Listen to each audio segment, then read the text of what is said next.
మొదటి రోజు అయితే దాదాపుగా విజయవాడ అంతా వర్షపడ్డ రోజు దాదాపు అన్ని ప్రాంతాల్లో నీళ్లమైంది. కానీ బుడమేరు, మున్నేరు ఆ ప్రాంతాలకు సంబంధించినటువంటి విషయంలో ప్రధానంగా భగత్ సింగ్ నగర్ బాగా ఎఫెక్ట్ అయినటువంటిది. JNNURM colony, Bombay colony, pipeline road, ఇలాగా మొత్తము 12 కాలనీలు ఇప్పటికీ కూడా 48 గంటల నుంచి నీళ్లలోనే ఉంది. ఇంకా బహుశా ఇంకా 1-2 రోజులు ఉండాల్సినటువంటి పరిస్థితి ఉండదు. ఎందుకంటే 10-12 అడుగులు వచ్చాయి ఒక కాలనీ. అయితే ఈ 10-12 అడుగులు అనేవి ఇప్పుడు ఒకరోజు వర్షం తగ్గిన తర్వాత ఆ 1 అడుగు 2 అడుగులు తగ్గుతున్నాయి తప్ప 10 అడుగుల లోతు నీళ్ళు అయితే ప్రవాహం ఉన్నటువంటి పరిస్థితి. అందరూ కూడా 2వ ఫ్లోర్లోకి 3వ ఫ్లోర్లోకి వెళ్ళి ఉన్నటువంటి పరిస్థితి ఉంది. 2 రోజుల నుంచి వాళ్ళకి తిండి వ్యవహారం. చంద్రబాబు నాయుడు నిన్న రాత్రి కలెక్టరేట్లోని బస్ చేసినటువంటి పరిస్థితి. అదేవిధంగా చంద్రబాబు నాయుడు బయటకు వచ్చిన తర్వాత ఆయన అలర్ట్ అయిన తర్వాత అంతకుముందు అధికారులు కొంత నిర్లక్ష్యంగా ఉన్నారని చంద్రబాబు నాయుడు కూడా నేరుగా మాట్లాడారు. ఆయన వాళ్ళందరూ నిర్లక్ష్యంగా ఉన్నారు కాబట్టి చంద్రబాబు నాయుడు నేరుగా రంగంలో దిగాల్సి వచ్చింది. ఆయన కరకట్టంగానే కదా ఆయన 15 కిలోమీటర్లే విజయవాడ వస్తుంది అని అంటే అధికారులు వీళ్ళందరూ కూడా కొంత అలర్ట్ అవుతారు అనేటువంటి దాన్ని ఇక్కడే బస్ చేసి ఆ 2వ రోజు కూడా ఆ ముంపు ప్రాంతాల్లో పర్యటించారు. ఇంకొక వైపు నేవీ హెలికాప్టర్లు ఇవన్నీ వచ్చాయి. డ్రోన్స్ ద్వారాగా కూడా కొన్ని మందులు వ్యవహారం, పిల్లలకి ఏమన్నా పాలు ఇలాంటి అందించే ప్రయత్నం జరుగుతుంది. అయితే వీళ్ళందరినీ వేరే ప్రాంతాలకు తీసుకొచ్చి పునరావాసం కల్పించడం అనేది అసాధ్యమైనటువంటి పని మీరు చెప్పినట్లుగా. ఎందుకు అనంటే మొత్తం 3 లక్షల మంది, సుమారుగా 25,000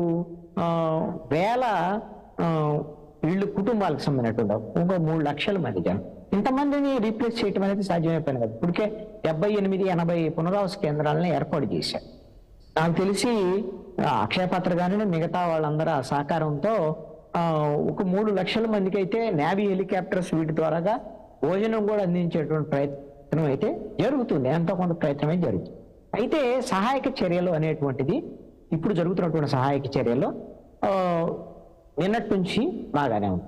అయితే ఈ సహాయక చర్యలు మొదలైనటువంటి క్రమం, అసలు ఈ ప్రమాదాన్ని మనం గుర్తించలేకపోవటం, ఇవన్నీ కూడా ఖచ్చితంగా ప్రభుత్వ వైఫల్యం. దీన్ని అంగీకరించి తీరాలి ఖచ్చితంగా. ఇది ఎవరొచ్చినా ఏం చేయలేరండి. అలాగని ముందుగిన ప్రభుత్వం గిన మేలుకుని ఉంటే ఇంత నష్టం జరిగేటువంటి అవకాశం లేదు. ఇప్పుడు వీటిలో ప్రాణాపాయం అయితే ముంపు వరదల్లో మునిగిపోయి చనిపోయినటువంటి వాళ్ళు లేరు. విజయవాడలో కొండ చర్యలు ఇరిగిపోయి 6 చనిపోయారు. అది మొగలరాజపురం పక్కనే దగ్గరలోనే. అయితే ముంపులో ఎవరు గురయ్యి చనిపోలే. అయితే ఇక్కడ ఒక అంశం ఏంటంటే మనకి ఇప్పుడు ఉన్నటువంటి టెక్నాలజీ ప్రకారంగా పిడుగు ఎక్కడ పడుతుంది, ఎప్పుడు పడుతుంది, ఎంత తీవ్రత ఉంటుంది, దీన్ని గుర్తించగలిగిన శక్తి సామర్థ్యాలు ఎంత వర్షపాతం 24 గంటల్లో ఏ ప్రాంతంలో ఎంత వర్షపాతం నమోదయ్యేది. అదేవిధంగా క్యాచ్మెంట్ ఏరియా ఫలాని ఇప్పుడు మైలవరం ఆ కొండల్లో వర్షం పడిద్ది అనేటువంటి మా దగ్గర సమాచారం ఉంటుంది. ముందే 1-2 రోజులు ముందే. ఒకవేళ అంత వర్షం పడితే ఎన్ని నీళ్లు వరదలాగా వస్తాయి, ఎక్కడికి వస్తాయి?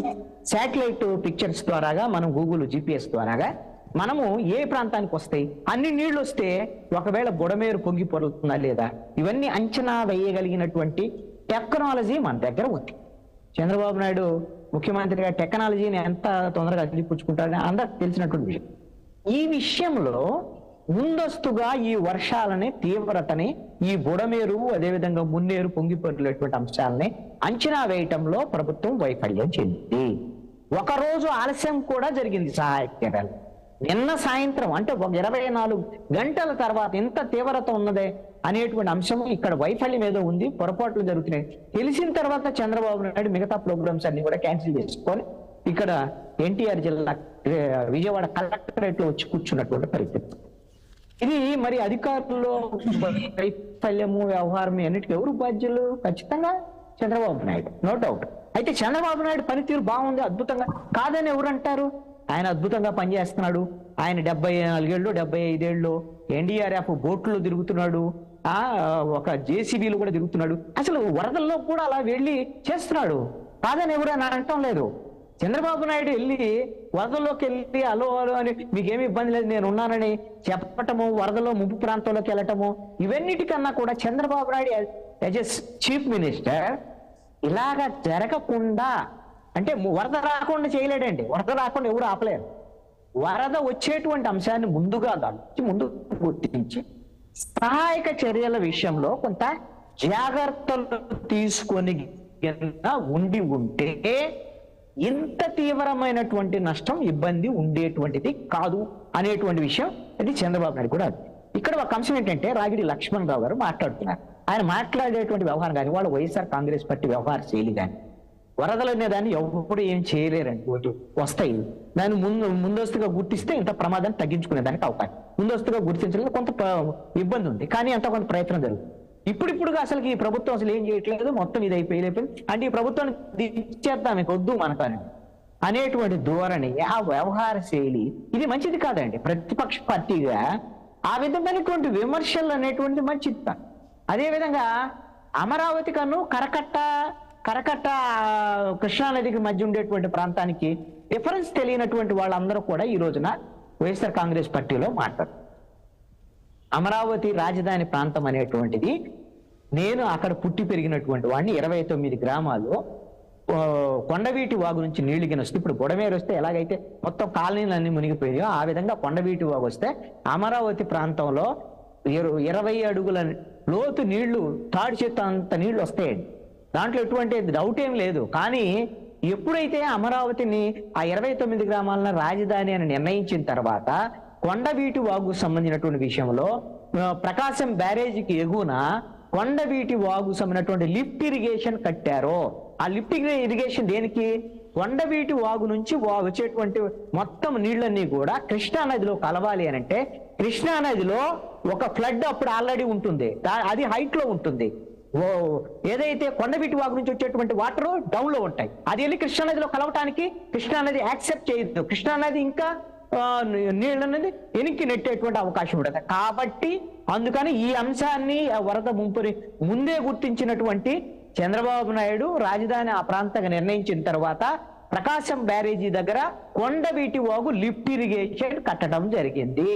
ఆ లిఫ్ట్ అనేటువంటిది, ఆ లిఫ్ట్ ని ఇప్పుడు పనిచేస్తుంది. అది ఆల్రెడీ కొండవీటి వాగు నుంచి వచ్చేటువంటి నీళ్ళని ఆ లిఫ్ట్ ద్వారాగా తోడి కృష్ణానదిలోకి వస్తారు ప్రకాశం బ్యారేజీ దగ్గర. ఎట్టి పరిస్థితుల్లో అమరావతిలో ఒక్క చుక్క నీళ్లు కూడా మిగిలేదానికి అవకాశం లేనే లేదు. అమరావతికి ముంపుకు అవకాశం లేనిది. ఇంకొక 6 నెలలు ఆగితే ఈ అమరావతికి సంబంధించినటువంటి 29 గ్రామాలు కోర్ క్యాపిటల్ కానీ సిఆర్డిఏ పరిధిలో కానీ ఎక్కడా కూడా కనీసం మోకాళ్ళ లోతు నీళ్లు కూడా ఉండమండి. ఇంకొక 6 నెలలకి ఇంకా పెద్ద ఇలాంటి వరదలు ఇంకా 4 వచ్చినా కూడా. ఎందుకు అని అంటే అసలు డిజైన్ చేసిన దాంట్లో అమరావతి రాజధాని దాంట్లో మొట్టమొదటి పనులు ఈ 6 నెలల్లో జరిగే ఏమిటంటే అంతర్గతమైనటువంటి రిజర్వాయర్లను తయారు చేయటము, కొన్ని వందల ఎకరాల్లో పార్కుల్ని నిర్మించడం, దాంట్లో అంతర్గత రిజర్వాయర్లు ఏర్పడి ఎక్కడైతే నీళ్లు నిలబడతాయో నీరుకొండ, అనంతవరము ఈ ప్రాంతాల్లో అంతర్గతంగా ఈ వాగుల నుంచి వచ్చేటువంటి నీళ్లు మొత్తాన్ని కూడా అంతర్గత రిజర్వాయర్ని తయారు చేస్తున్నారు. దాని ద్వారాగా గ్రౌండ్ వాటర్ పెరిగిద్ది, ముంపు అనేటువంటిది అసలు ఉండేదానికే అవకాశం లేదు.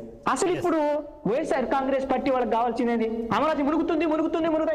మీకు అమరావతి గురించి అసలు ఇప్పుడు చర్చ ఎందుకు? విజయవాడ మునిగింది. విజయవాడ మునిగినటువంటి దాంట్లో దాని నుంచి ఎలా బయటపడాలి, ఈ 3 లక్షల మందిని ఎలా కాపాడాలి? ప్రభుత్వం ఒక ప్రయత్నం చేస్తుంది. ఒక ఫెయిల్ ఎంతైనా ఎంత కొంత ప్రయత్నం చేస్తుంది. మీరు అదైతే చేయండి, చేత కాకపోతే మానుకోండి. లేదు అని అంటే మిమ్మల్ని ఎవరు చేయమని అడగట్లేదు. ఈ రోజున జగన్మోహన్ రెడ్డి వచ్చి ఆయన రిటైనింగ్ వాళ్ళ దగ్గరకు వచ్చాడు. ఎస్ నేనే కాపాడాను ఈ ప్రజలందరినీ కూడా అని చెప్పేసి వచ్చాడు. ఓకే, అవన్నీ కూడా ఏదో సక్సెస్ మీట్ లాగా చేసుకున్నాడు. ఓకే, ఆయన కూడా కాదనటానికి లేదు. ఏదన్నా ఒక్క ప్రాజెక్ట్ అన్న ముందుకు తీసుకెళ్ళాడు జగన్మోహన్ రెడ్డి. గత ప్రభుత్వంలో దాన్ని ప్రాజెక్టుల్ని కొనసాగించలేదని కదా సమస్య. జగన్మోహన్ రెడ్డి కనీసం రిటైనింగ్ వాళ్ళు అయితే ముందుకు తీసుకెళ్లాడుగా. జగన్మోహన్ రెడ్డి ప్రభుత్వంలో రిటైనింగ్ వాళ్ళు కట్టారు. దాంట్లో ఎటువంటి సంగతులు మంచిదే కాదని ఎవరు అంటున్నారు? మీరు కాపాడారుగా. ఒకవేళ ఇప్పుడు జగన్మోహన్ రెడ్డి మొన్న 2024 ఎన్నికల్లో గెలిచిగిన ఉంటే ఇప్పుడు ఈ వరదలు వచ్చేట క్రమంలో బుడమేరు వాక్యం ఏమన్నా చెయ్యి అడ్డం పెట్టి లేకపోతే రిటైర్మెంట్ వాళ్ళు పెట్టి ఆపేవాడా ఏమన్నా? అలాంటి అవకాశం లేదు కదా. ఇక్కడ వరదలు అనేటువంటిది ప్రమాదం. ఇది అనుకోకుండా వచ్చినటువంటి విపత్తు. 30 సంవత్సరాల తర్వాత నేను చాలా మందితో విజయవాడలో ముంపుకు గురైన అన్ని ప్రాంతాల వాళ్ళతో నేను మాట్లాడాను. ఇది 30 ఏళ్ల క్రితం వరకు ఇంత ఒకేసారి వర్షం వరద 2 కలిపి వచ్చినటువంటి. ఇంకా ముప్పు ఏంటంటే అసలు కృష్ణానది నుంచి వచ్చినటువంటి ముప్పు అనేటువంటిది ఇప్పుడు లేదండి ఈ మొత్తం వరదల్లో.